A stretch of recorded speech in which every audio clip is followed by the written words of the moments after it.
एक सौतेली माँ अपने बेटे के सांप को अपनी अंधेरी गुफा में लेना चाहती है और उसका बेटा भी उसकी माँ के अनार का मजा लेना चाहता है। तो कहानी की शुरुआत में हम साइमन नाम के एक लड़के को देखते हैं जो अपनी गर्लफ्रेंड फेबी की लाल गुफा की गहराइयों में अपने सांप को गुस्सा रहा था और उसके संतरों के भी मजे ले रहा था। साइमन एक कलाकार था और उसने पिछले 6 महीनों से अपने परिवार से बात नहीं की थी। जहाँ आज वो उसकी गर्लफ्रेंड के साथ उसके पिता के 60वें जन्मदिन पर जा रहा था, वहाँ पर उसकी माँ एग्नेस को हम देखते हैं और साइमन के पिता कारी को भी, जो सारे मेहमानों की खातिरदारी कर रहा था। और तभी साइमन की नजर वहाँ एक अनजान औरत पे जाती है जिसके बड़े बड़े संतरे देख के साइमन के तंबू का बम्बू खड़ा हो जाता है। उसके बाद वो उसकी माँ से बात करने लगता है, जहाँ साइमन अभी कोई काम नहीं कर रहा था और वो उसकी पेंटिंग्स का एक एग्जीबिशन रखने वाला था जिसमें उसकी गर्लफ्रेंड उसकी मदद कर रही थी। तभी बात करते हुए जब एग्नेस बाथरूम का दरवाजा खोलती है तो अंदर उसका पति उस बड़े संतरे वाली साथ था और वो तुरंत ही वहाँ से चली जाती है। जब साइमन उसके अंकल से उस औरत के बारे में पूछता है तो वो बताता है कि उसका नाम सोनिया है और वो उसके पिता की सेक्रेटरी है। जिसके बाद एग्नेस कारी का केक लेके आती है और फिर साइमन फेबी को गले लगाकर उसे घोड़ी बनाने की तैयारी कर ही रहा था कि तभी उसे कुछ गिरने की आवाज आती है और वो देखता है कि उसकी माँ को दौरा पड़ रहा था, जहाँ कारी जल्दी से उसकी मदद करने लगता है जो कि एक डॉक्टर था। और जब रात में वो दोनों वापस जा रहे थे और फेबी साइमन के परिवार के बारे में पूछती है तो उन दोनों में बहस हो जाती है और फिर फेबी उससे माफी मांगती है। अगली सुबह जब साइमन अपनी आंखें खोलता है तो फेबी उसकी ड्राइंग्स देख रही थी, जिसे वो रोकता है और फिर वो काम के लिए चली जाती है। जहाँ थोड़ी देर बाद साइमन उसकी सारी ड्राइंग्स लेके फेबी के पास आता है जहाँ वो उनका एग्जीबिशन करने वाले थे। लेकिन साइमन के दोस्त और फेबी को उसकी ड्राइंग्स इतनी खास नहीं लगती क्योंकि उसने सिर्फ कुत्तों की गंदी गंदी ड्राइंग्स बनाई थी और उनके हिसाब से लोगों को इंसानों के संतरे और लाल गुफाएं देखना ज्यादा अच्छा लगता है। वो ये सब बातें कर ही रहे थे कि तभी वहाँ पर साइमन की माँ आ जाती है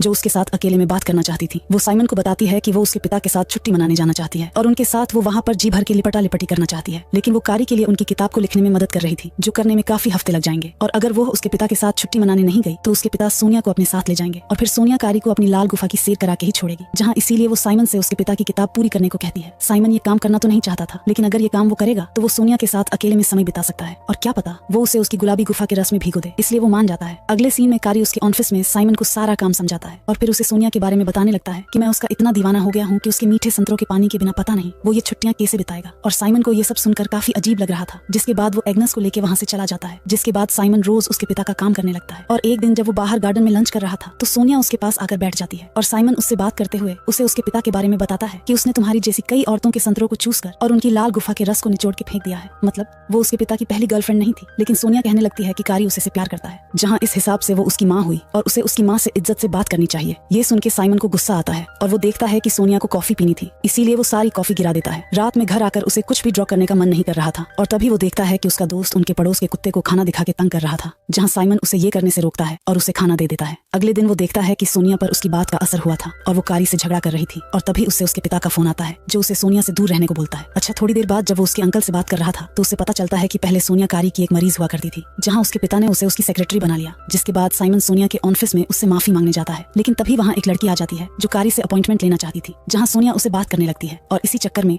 साइमन उससे माफी नहीं मांग पाता। जिसके बाद साइमन अपना आज का काम खत्म करके सोनिया के पास एक पेन ड्राइव लेने जाता है ताकि वो उसके काम को सेव कर सके। लेकिन जब सोनिया को वो ड्राइव नहीं मिलती तो वो उसकी जिंदगी के बारे में सोच के रोने लगती है, जहाँ थी तो वो साइमन की माँ ही, इसलिए वो उसे टिश्यू देने जाता है और यहाँ पर सोनिया उसे कस के गले लगा लेती है। साइमन सोनिया के संतरों को अपने सीने में महसूस कर पा रहा था और उसके तंबू में हलचल होने लगती है, लेकिन फिर वो खुद को काबू करता है और वहाँ से चला जाता है। आज फेबी उसके साथ रात बिताना चाहती थी, लेकिन घर आते ही वो सो जाती है और साइमन उसके साथ भी अपने सांप को शांत नहीं कर पाता जो आज सोनिया को छू कर जाग गया था। अगले दिन भी साइमन कोई बहाना मार के सोनिया की ऑफिस में जाता है, इस उम्मीद में कि आज सोनिया उसे अपने संतरों का रस पिलाएगी, लेकिन जब वो उसे भाव नहीं देती तो वो वहाँ से चला जाता है। कुछ देर बाद जब उसके अंकल और सोनिया लंच करने चले जाते हैं तो तभी उनके ऑफिस में एक डिलीवरी वाला सोनिया के लिए फूल लेकर आता है जो कारी ने उसके लिए भेजे थे। ये देखकर साइमन को बहुत गुस्सा आता है और वो उन्हें कूड़े में फेंक देता है। जिसके बाद वो फेबी के साथ लंच करने निकलता है, लेकिन देखता है कि फेबी माइकल नाम के उसके एक दोस्त के साथ लंच कर रही थी जो उनके एग्जीबिशन में उनकी मदद करने वाला था, जहाँ ये देखकर साइमन को बहुत जलन होती है। और जब वो वापस ऑफिस में आता है तो सोनिया कारी के साथ फोन पर बात कर रही थी और साइमन दूसरे फोन से उनकी बातें सुनने लगता है, जहाँ उसके पिता सोनिया को समझा रहे थे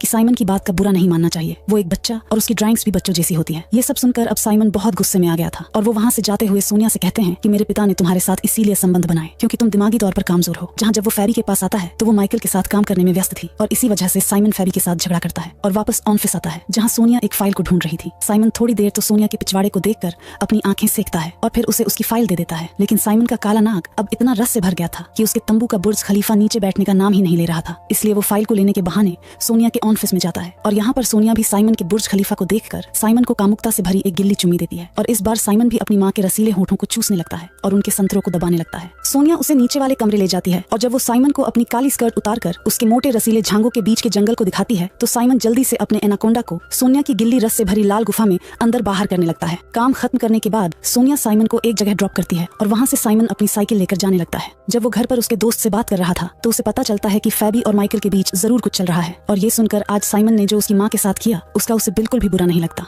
रात में जब साइमन उसके दोस्तों के साथ एक बार में था और जब फेबी उसके पास आती है तो साइमन उसे बताता है कि उसने आज उसकी माँ के साथ घपाघप किया तो ये सुन के फेबी को बहुत बुरा लगता है और वो वहाँ से चली जाती है। जिसके बाद साइमन को सोनिया का मैसेज आता है जो उसे अपने घर बुलाती है और ये देखकर साइमन जल्दी से अपने हवस के अरमान लेकर उसके घर पहुंच जाता है। यहाँ पर साइमन दिल खोल के सोनिया के संतरों का मीठा मीठा जूस पीने लगता है और अपने संतरों को निचोड़ने में सोनिया को भी काफी मजा आ रहा था। जिसके बाद वो दोनों डिनर करते हैं और साइमन आज रात वहीं पर रुक जाता है। अगली सुबह साइमन देखता है कि सोनिया शॉपिंग करने गई थी और तभी उसके पिता वहाँ आ जाते हैं, लेकिन वो साइमन को देखकर बिल्कुल भी शौक नहीं था, मानो जैसे उनको पहले से ही पता हो कि उसका बेटा उसकी दूसरी बीवी की लाल गुफा के पानी में नहाता है। और वो साइमन को बताता है कि सोनिया उसके साथ ये सब इसीलिए कर रही है क्योंकि उसे बच्चा चाहिए और कारी का एनाकोंडा अब एक नेवला बन गया है, इसीलिए वो सोनिया को बच्चा नहीं से सकता। तभी सोनिया वहाँ आ जाती है और जब वो उसके पति के सामने उसके बेटे का चुम्मा लेती है तो कारी वहाँ से चला जाता है। लेकिन साइमन भी अब समझ गया था कि सोनिया उसके मतलब के लिए उसे अपनी मरवा रही थी, इसलिए वो उससे झगड़ा करके वहाँ से चला जाता है। जब वो बाहर आता है तो उसके कानों में दर्द होने लगता है, लेकिन वो खुद को काबू करता है और घर आके शराब पीने लगता है जहाँ उसे हर छोटी से छोटी चीज पर गुस्सा आ रहा था। तभी उसे एग्नेस का कॉल आता है जो उसे बताती है कि सोनिया टेंशन के मारे सुसाइड करने की बात कर रही है और इसलिए उसके पिता एग्नेस को छोड़कर सोनिया के साथ रहने के लिए जा रहे हैं, जहाँ एग्नेस उसे रोकने की कोशिश करती है। लेकिन अब ज्यादा दिन कारी सोनिया के संतरों और उसकी गुफा के पानी के बिना नहीं रह सकता, इसीलिए वो वहाँ से चला जाता है और उसके जाते ही एग्नेस को दौरा पड़ना शुरू हो जाता है। ये देखकर साइमन जल्दी से उनके घर आता है, लेकिन उसके आने से पहले एग्नेस ठीक हो गई थी और वो कहती है कि तुम्हें यहाँ आने की कोई जरूरत नहीं है। ये एग्नेस ने साइमन को गुस्से में कहा था क्योंकि वो जानती थी कि उसके पिता की तरह वो भी सोनिया की गिल्ली चुम्मी के बिना नहीं रह सकता। लेकिन जब वो देखती है कि साइमन को बुरा लगा था तो वो उसे गले लगा लेती है और सोनिया की तरह वो भी अपने बेटे के सांप को अपनी काली घाटी की गुफा में लेके अपनी बरसों पुरानी आग मिटाना चाहती थी। लेकिन साइमन उनको रोकता है। साइमन को उसकी गलती का एहसास हो गया था, इसीलिए वो फेबी के पास आता है और उससे माफी मांगता है, जहाँ फेबी उसे बताती है कि उसके और माइकल के बीच कुछ भी नहीं चल रहा था और अब वो साइमन के साथ ब्रेकअप कर रही है। ये सुनकर साइमन घर आता है और उसके सारे ड्राइंग्स को फाड़ने लगता है और तभी फिर उसके कानों में दर्द होने लगता है और वो बेहोश हो जाता है। जब वो अपनी आंखें खोलता है तो वो एक अस्पताल में था, जहाँ उसके पिता थे जो कि उससे कहने लगते हैं कि तुम्हें तुम्हारी माँ को समझाना चाहिए कि वो सोनिया को नहीं छोड़ सकता। लेकिन साइमन कहता है कि एग्नेस उनके कारण ही दुखी है। ये सुनकर कारी उसे बताता है कि एग्नेस कभी उसे अपने पास नहीं आने देती और माना कि अब उसका एनाकोंडा एक नेवला बन गया है, लेकिन उसके नेवले को भी कभी कभी लाल गुफा की सैर में जाने का मन करता है जो सोनिया उसे जी भर के करने देती है। उसके बाद कुछ महीने बीत जाते हैं, जहाँ कारी की किताब अब पब्लिश हो गई थी जिसमें साइमन भी आया था और वो देखता है कि सोनिया गर्भवती बन गई। जहाँ जब साइमन एग्नेस से बात कर रहा था तब हमें पता चलता है कि साइमन अब डॉक्टर की पढ़ाई कर रहा था और उसने ड्राइंग्स करना बिल्कुल छोड़ दिया था। जहाँ अगले कुछ